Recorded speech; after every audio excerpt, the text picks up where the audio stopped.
ये कहानी उत्तर प्रदेश के एक छोटी से गांव इंदिरा नगर की है, जहां सुबह होते ही हलचल शुरू हो जाती है।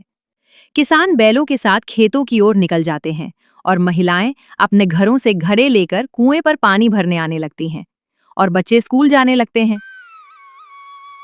इस समय सुबह सुबह चाय और रोटी की खुशबू चारों तरफ फैल जाती थी। लेकिन कुछ समय पहले किसी के घर कुछ हो या न हो, सबके घर में एक मिट्टी का चूल्हा जरूर होता था। लेकिन समय के साथ बहुत कुछ बदल गया। सरकार की नई योजना के तहत गांव के लोगों को गैस कनेक्शन मिलने लगा।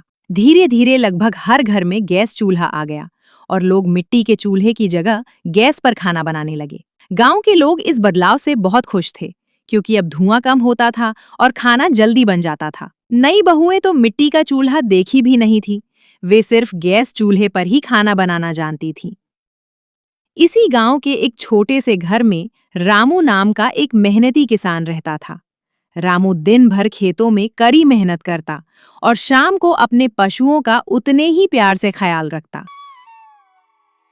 हर सुबह रामू सबसे पहले अपनी गायों को चारा देता, उन्हें प्यार से सहलाता और फिर ध्यान से उनका दूध निकालता। रामू के लिए उसकी गायें सिर्फ पशु नहीं थीं, बल्कि उसके परिवार का ही एक हिस्सा थीं। अपने पति की ऐसी हालत देखकर रामू की पत्नी सविता बोली, इतनी मेहनत करके क्या फायदा, गाय बेची देते हैं, दूध तो डेयरी से भी मिल जाती है। इन बेजुबानों का हमारे अलावा कौन है? गाय तो घर की लक्ष्मी होती है, इन्हें बेचने का मन ही नहीं करता। कई बार गांव के लोग उसका मजाक उड़ाने लगते थे। एक दिन एक आदमी ने ताना मारते हुए कहा, अरे भाई, अब जमाना बदल गया है, आजकल गाय कौन पालता है, थोड़ा सा पैसा खर्च कर लो।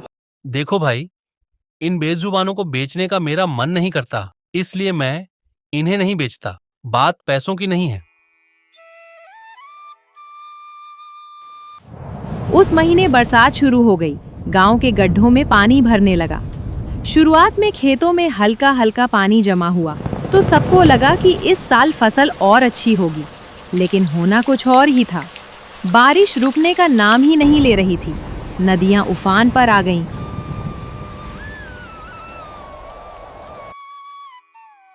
और शहर से गांव को जोड़ने वाली सड़क भी टूट गई। इसका असर ये हुआ कि शहर से गांव आने वाली गैस की गाड़ी अब नहीं पहुंच पा रही थी। कुछ ही दिनों में गांव में हलचल मच गई। एक औरत चिंतित होकर कहने लगी,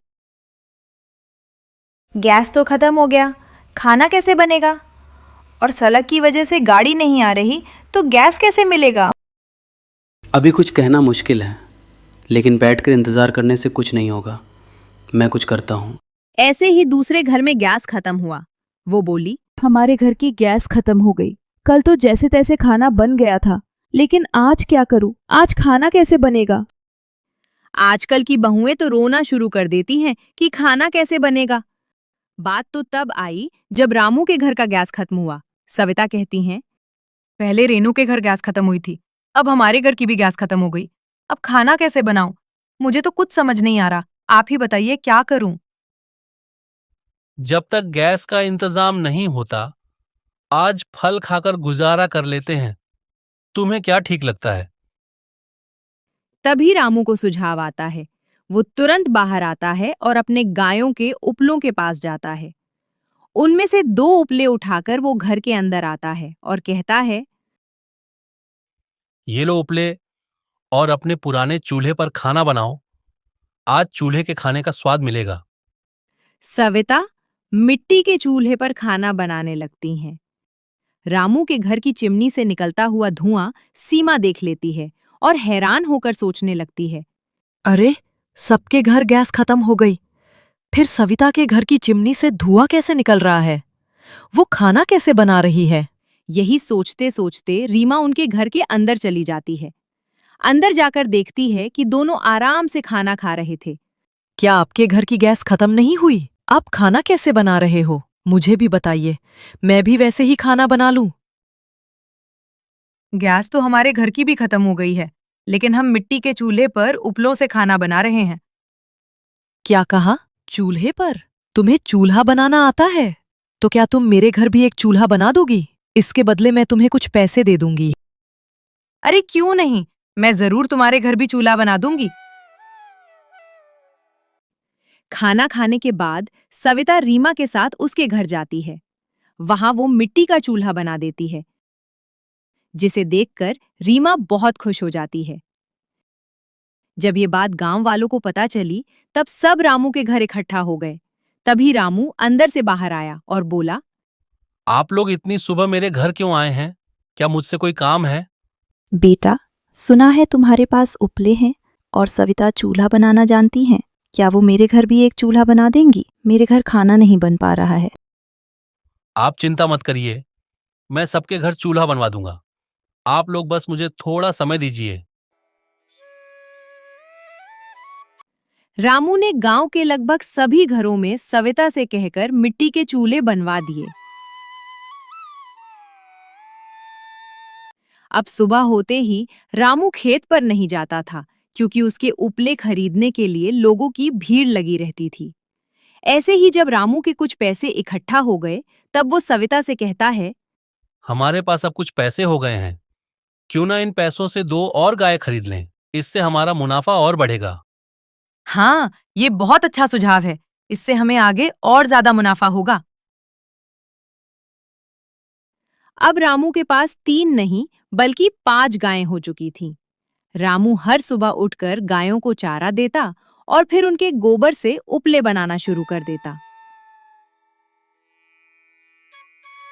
अब आसपास के गांवों के लोग भी उसके पास आने लगे थे। एक दिन दूसरे गांव से एक आदमी आया और बोला, अरे भाई, क्या तुम लोग उस चूल्हा और उपले बेचने वाले को जानते हो? मुझे उसके घर का पता बता दो। जानता हूं भाई, तुम यहां से सीधे चले जाओ, फिर बरगद के पेड़ से दाईं मुड़ जाना, वहीं उसका घर है।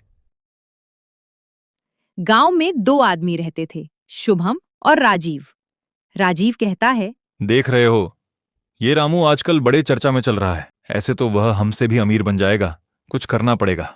खैर, तो हम ठीक हैं, लेकिन हम कर भी क्या सकते हैं? अभी सही समय नहीं है। समय आने पर मैं तुम्हें बता दूंगा कि क्या कहना है और क्या करना है। रामू को इस बात का कोई अंदाजा नहीं था। तभी सविता आती है और कहती है, आपको याद है जब मैं कहा करती थी कि ये गाय बेच दो? अगर बेच देते तो ये सब नहीं होता। जो होता है अच्छे के लिए होता है। ऐसे ही इसी क्रम से उनका जीवन चल रहा था। अब रामू ने अपने काम में 2 लोगों को रख लिया, जो उसके लिए उपले बनाने लगे।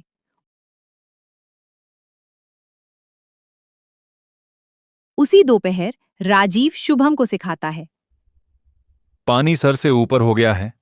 आज हम उसके उपलों में पानी डाल देंगे, उसके उपले खराब हो जाएंगे। चलो, यह अच्छा उपाय है, कोई यह सोचेगा भी नहीं।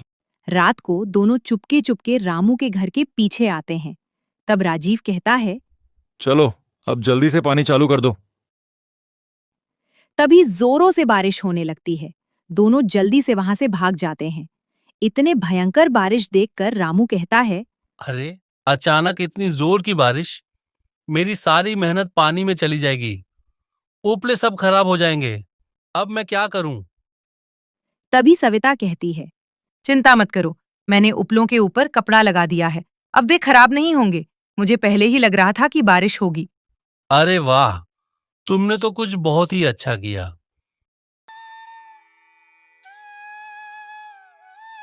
अगली सुबह ज्यादातर लोगों के उपले और लकड़ियां भीग चुकी थीं। उस दिन रामू ने इतने उपले बेचे जितने उसने पहले कभी नहीं बेचे थे। कुछ ही दिनों में सड़क ठीक हो गई और इसका असर अब रामू पर दिखने लगा। जब गांव में गैस की गाड़ी पहुंची, लोग जल्दी जल्दी गैस लेने लगे। अब रामू के घर सुबह लोगों जमावड़ा नहीं रहता, बस वो और उसके उपले। रामू सुबह अपने गायों को चारा देता और बैठा रहता। एक सुबह सविता कहती, अब तो मुश्किल से उपले बिकते हैं। ऐसे अब हमारा घर कैसे चलेगा? लोगों की जरूरत वही है, बस लोग बदल गए हैं। रामू उस समय देर तक सोचता है और धीरे से कहता है, लोग कहते थे कि उपले पर बना खाना ज्यादा स्वादिष्ट होता है।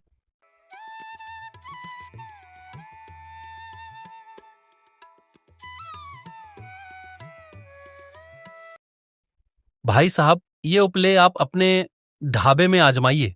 लोगों को पुराने स्वाद का मजा मिलेगा। ठीक है, मैं ये उपले खरीद लूंगा, फिर इस्तेमाल करके तुम्हें बताता हूँ। शाम को सविता रामू से पूछती हैं। सुबह ढाबे पर उपले लेकर गए थे ना, क्या हुआ उसका? उन्होंने कहा कि कोशिश करके बताएंगे कि उपले कैसे हैं। अगले दिन ढाबे का मालिक आकर कहता है, अरे रामू, तुम्हारे उपले पर बनाया खाना तो सच में बहुत स्वादिष्ट होता है। क्या तुम मेरे 3 ऑर्डरों के लिए उपले सप्लाई कर सकते हो? क्यों नहीं, मैं जरूर कर दूंगा। जैसा मैंने कहा था, आप पहले उपले इस्तेमाल करिए, उसके बाद बताइएगा। अब रामू ऐसी मेहनत करके एक बड़ा घर ले लेता है और हंसी खुशी से रहने लगता है।